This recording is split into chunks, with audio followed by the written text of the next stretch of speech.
J'ai longtemps hésité par où commencer pour cet épisode. Sheffield en partant vers l'est ou Liverpool en partant sur la côte ouest. Je vais à Liverpool aujourd'hui. Au dernier moment, j'ai décidé de partir vers Liverpool au lieu de Sheffield et j'ai eu de la chance, j'ai été pris au bout de 5 minutes par Gerard. Hello Gerard. Hello. So you're living in Liverpool? I am living in Liverpool, yes. What have you been today in Birmingham? Well, we were in Wolverhampton, by the way, Yes. and that's my place of work. I work at the University of Wolverhampton. Ok, donc il m'a pris à Wolverhampton, juste derrière le stade et l'université, puisqu'il travaille là-bas. You're a teacher? Yes, I'm a lecturer, yes. Ok. Donc il est teacher of what?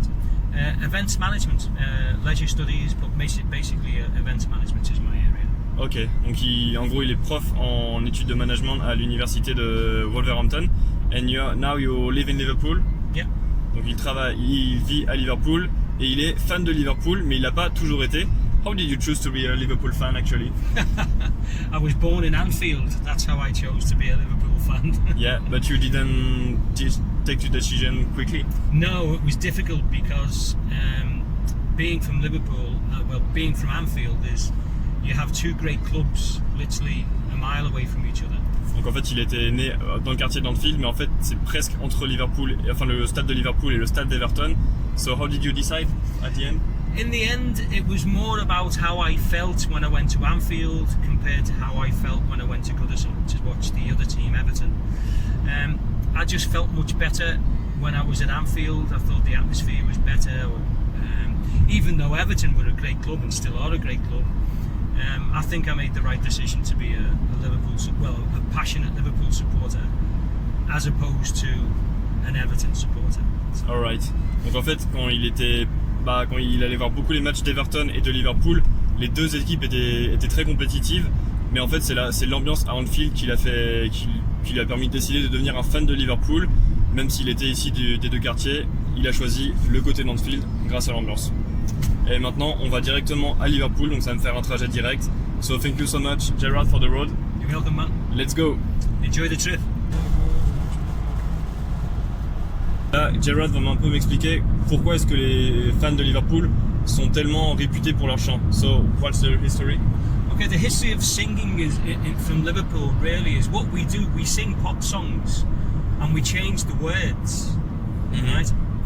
And so what we do is back in the 60s, the Beatles were the biggest band in the world, and the other big bands were the Searchers, Gerry and the Pacemakers, and all the other bands from Merseyside. Donc en fait, les fans de Liverpool, ils reprennent les chansons de pop qu'il y avait dans les années 60-70, étant donné qu'il y avait beaucoup de groupes qui venaient de Liverpool, comme les Beatles, bien sûr, and Jenny and Gerry and the Pacemakers were the ones who sang You'll Never Walk Alone. Ok. So that's where that comes from. Donc c'est le groupe qui a chanté You Never Walk Alone. The original song that all the fans are singing? Well, when we say the original, the most famous, because the song is actually from a film called Carousel. Yeah. Donc c'est un film Carousel qui avait créé la chanson You'll Never Walk Alone, mais c'est la version du groupe Gerry and the I forget the name. Pacemakers. Gerry and the Pacemakers qui l'a repris et c'est la version connue qu'on connaît à Liverpool. But then what happened? There was an American song called Let's Go, and the song used to go like this. It used to go, Let's Go.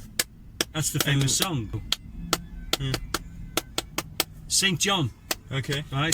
What? St. John? St. John was a famous Liverpool who scored the final. Okay. He scored the winner in the FA Cup final in 1965. Donc en fait la chanson ta ta ta ta ta allez qu'on entend partout en France aussi, elle a commencé grâce à une chanson qui était sortie aux États-Unis, like in the 60s, 70s. In the 60s, yeah. Donc dans les années 60, il y avait cette chanson avec ce rythme et les fans de Liverpool l'ont reprise pour un attaquant qui so the name of the striker was St. John, Ian St. John. St. John, et he scored in the FA Cup final.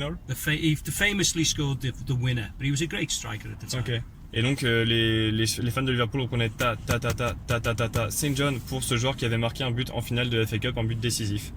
Yeah. So and that's how it grew from there. So we just take pop songs and make them our own. But then obviously what would happen was we adopted You'll Never Walk Alone as the Liverpool song from the same time as from the 60s era, and we adopted that as our song. So the Cop used to sing that, and then it became the song to sing just as the team were coming out. You'll Never Walk Alone, because it was a really emotional song for the Liverpool supporters because it means so much to us now. the Virgil van Dijk song is another song about Salford. Actually, people think it's about Dublin, but it's not, or an Irish place. It's about Salford? It's about Salford. It's all about Salford. The song's called Dirty Old Town. It's all about Salford. And we've changed the lyrics. In Manchester? Yeah, Salford in Manchester. Yeah. Donc la chanson sur Virgil van Dijk is Virgil van Dijk is Virgil van Dijk, c'est l'air d'une chanson Old Town qui vient de Salford, en banlieue de Manchester. And all the songs, each and every song is normally a famous song that we've turned around and changed the lyrics to. Donc l'histoire des chansons dans le club à Liverpool, ce sont des chansons pop des années 60, 70, 80 qui ont été reprises en chansons de supporters, et la plus fameuse, car la plus émouvante, c'est le You'll Never Walk Alone. It's a wonderful sauce. Gérard me fait découvrir un sandwich avec une sauce chinoise qu'il a vraiment acheté en Chine. C'est très piquant, mais c'est hyper bon. Ça arrache pas, mais c'est délicieux. Yeah, it's for cycling. You get to Anfield, I suppose. Donc Gerard m'a déposé à Melrose, le centre d'entraînement de Liverpool. Je pensais juste filmer un petit peu, jeter un coup d'œil. Mais vu le monde qu'il y a, je pense qu'il doit y avoir une sortie des joueurs dans pas très longtemps. Hey. You mean coming from this way? Like it was great.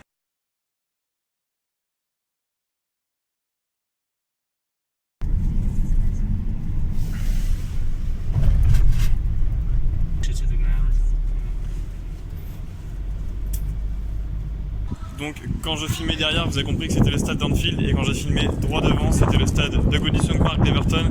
Donc la différence, les deux clubs sont à même pas 1 kilomètre d'écart.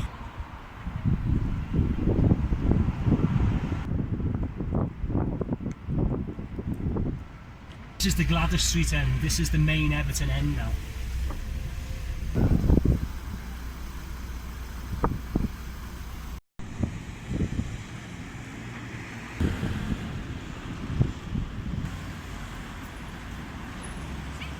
Je vais pouvoir voir le terrain.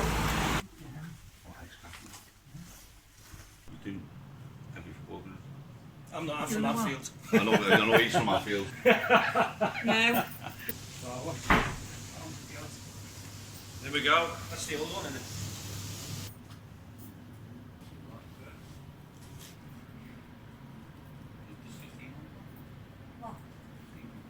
Brilliant.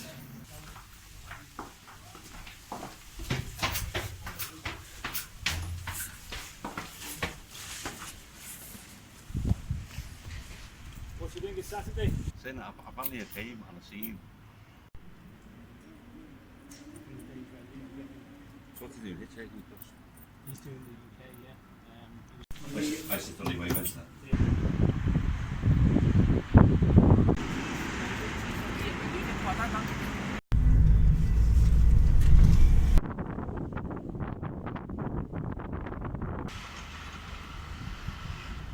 Un club comme il n'y en a pas deux dans le monde, des supporters uniques, sûrement les plus mythiques d'Angleterre, le COP, le plus réputé de la planète, un stade mythique, c'est le Liverpool FC bien sûr, qui a été créé en 1892.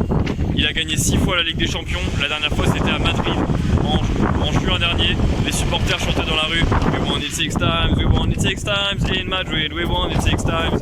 Et le trophée qui manque au club, c'est une Ligue des Champions au XXIe siècle, puisqu'il ne l'a pas gagné depuis 1990. S'il gagne cette saison, ça mettra fin à 30 ans de disette. Là, Gérard m'en parlait dans la voiture. Cette année, entre remporter encore la Ligue des Champions ou gagner la Première Ligue, il préfère la Première Ligue. C'est ce que les fans de Liverpool veulent depuis 30 ans bientôt.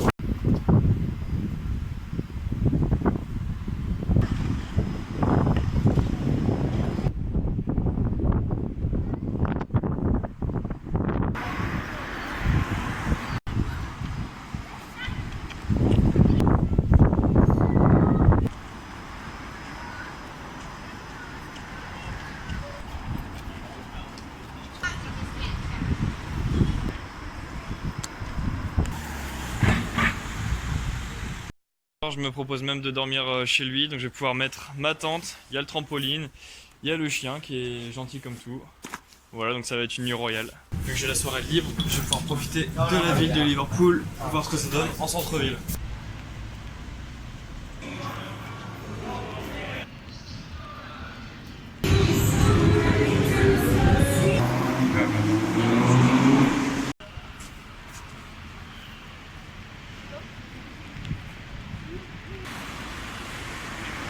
Donc moi qui n'ai jamais été aux États-Unis, je suis bien placé pour en parler, mais ces grands bâtiments en pierre sur plusieurs étages dans Liverpool, ça me fait penser à des bâtiments de New York. Je sais pas ce qu'en penseront ceux qui ont déjà fait la ville new-yorkaise.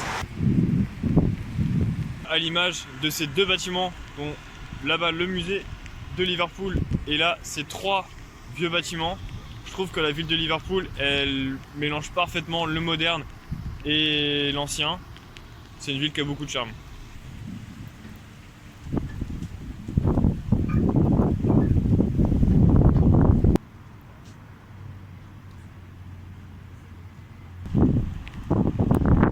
Voilà pour cette brève visite de la ville de Liverpool.